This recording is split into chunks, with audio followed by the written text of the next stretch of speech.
These online bloggers talking, saying that I'm going broke, Ignite's going broke. Motherfucker, I ain't ever going broke. Just put 25 million in Ignite. Hey everyone, and welcome back to Investing Guide. Dan Bilzerian, infamously known as the King of Instagram, is an American self-proclaimed successful poker player with 32.5 million followers on Instagram. And most of his posts are about his extravagantly rich lifestyle. Exotic vacations, yacht parties, a lot of beautiful women, private jets, cars, mansions, and other things you can only imagine all fall under the lifestyle of Dan Bilzerian. However, allegedly, his source of funding from his company Ignite International Limited, of which he's the CEO and founder, has been under major criticisms as of late. Dan has been under the limelight for some time now, and has responded to multiple accusations over the years. So, let's take a look at all of them. Today we're going to be talking about Dan Bilzerian and his response to criticism.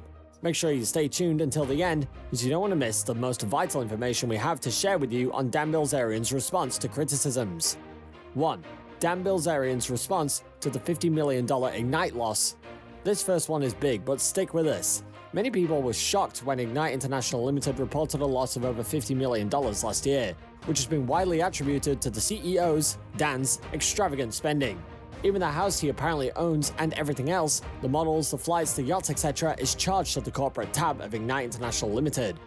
It was clear the company has not been in the best financial shape and received $1.2 million in Paycheck Protection Program loans from the US government in 2019. Ignite is focusing on selling CBD products, and it should be really good times for the company.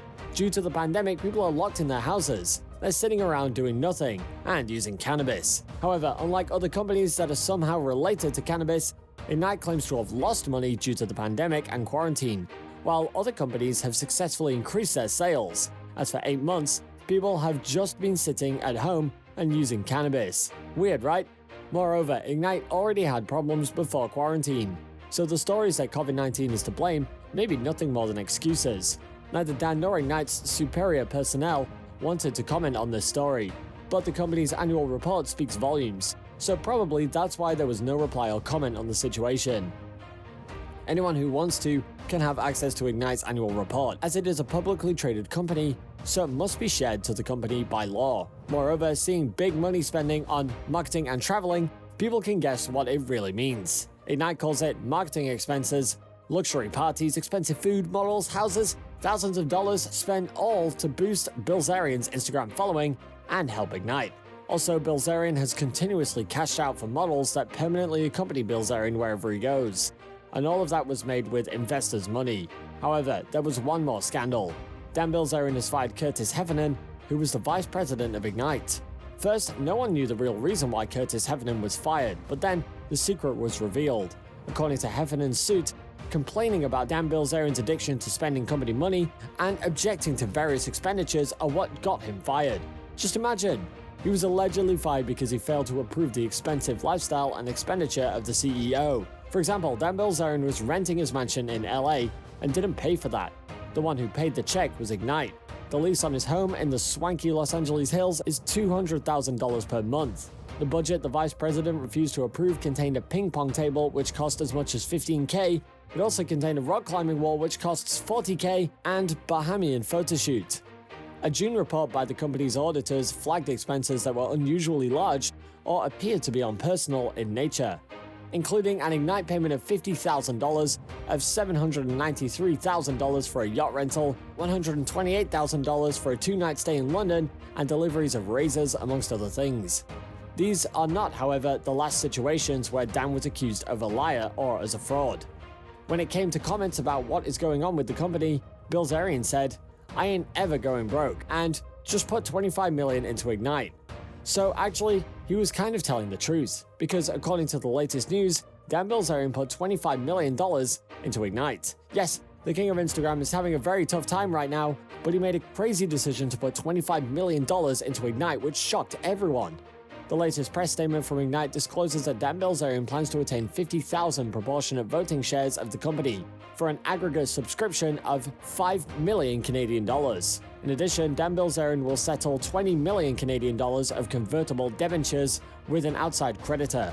It appears Dan Bilzerian has the cash needed to resuscitate the company after a string of losses in 2020 and 2021. Will it be sufficient to save Ignite in the long run? or will Dan Bilzerian's cash infusion be for naught? It will certainly become clear in the coming weeks. So, let's just sit and wait and know for sure. 2. Dan's response to being called a bad poker player. The 39-year-old has widely been criticized by some to be a below-average poker player. It wasn't the first time Dan was criticized of his poker career. The king of Instagram told that he went through a 12-month stretch where he won $50 million playing high-stakes poker. Sound believable? There are definitely quite a lot of doubters, as many assume that Bilzerian's enormous wealth is attributable to being the beneficiary of a trust fund set up by his corporate raiding father. While Bilzerian certainly knows the rules of the game and has been known to play the occasional game of poker, his actual poker prowess may very well be greatly exaggerated. Professional player Doug Polk once examined the king of Instagram's online poker session and pointed out numerous tremendously basic mistakes few die-hard professionals would make. Polk called Bilzerian's aggressive style bad playing, and even went as far as to call Bilzerian a fish in the water. This is a lot less nice than it sounds, as a fish means someone who's not very good at the game and is likely going to lose a few pots. This is Dan Bilzerian's comment on the poker game playing. For me, I just let people talk about my poker, and that I was bad, and that I had a trust fund, because that was all very helpful for me to get into these poker games, he said. I never cared if people thought that I was good. I never gave a how people thought that I got my money.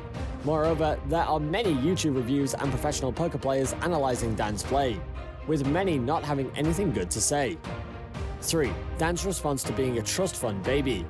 Dan Bilzerian apparently rejected trust fund money he was meant to get when he turned 30 and 35.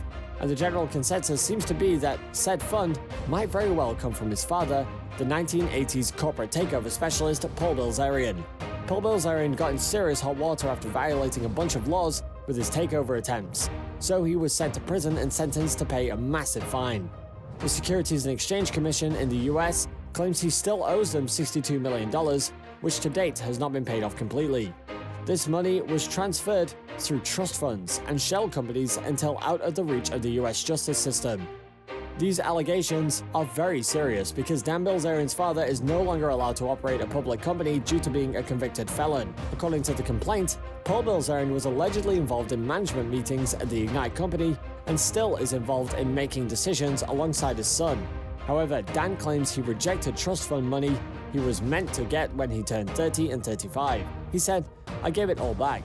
I gave it to my brother," he said. It was like, not a big deal. I never wanted something from somebody without being able to kind of reciprocate, I guess. So my dad had lost me some money on some deals, so I took a little bit from that and gave the rest away. Without pointing any fingers or drawing any conclusions, it appears that he only paid a fraction of the money, while Dan Bilzerian suddenly ended up with a whole pile of cash. Was it from poker, or was it from his father? To this day, it's hard to tell. 4. Dan's response to the perhaps accidental broken leg turned lawsuit. And the last incident which had to be announced. Dan Bilzerian threw a naked woman off a roof. From Dan's perspective, it was not his fault. Denying that it was his fault, Dan said she tried to hold on and misjumped. Nonetheless, she suggested filing suit, and Bilzerian's lawyer responded with a very fierce takedown letter. Speaking of the visual evidence, Dan's lawyer wrote, she was under contract to Hustler and agreed with Hustler's request that she be photographed while being thrown off the roof. While you're here, go ahead and click on one of these 2 videos on your screen. See you there!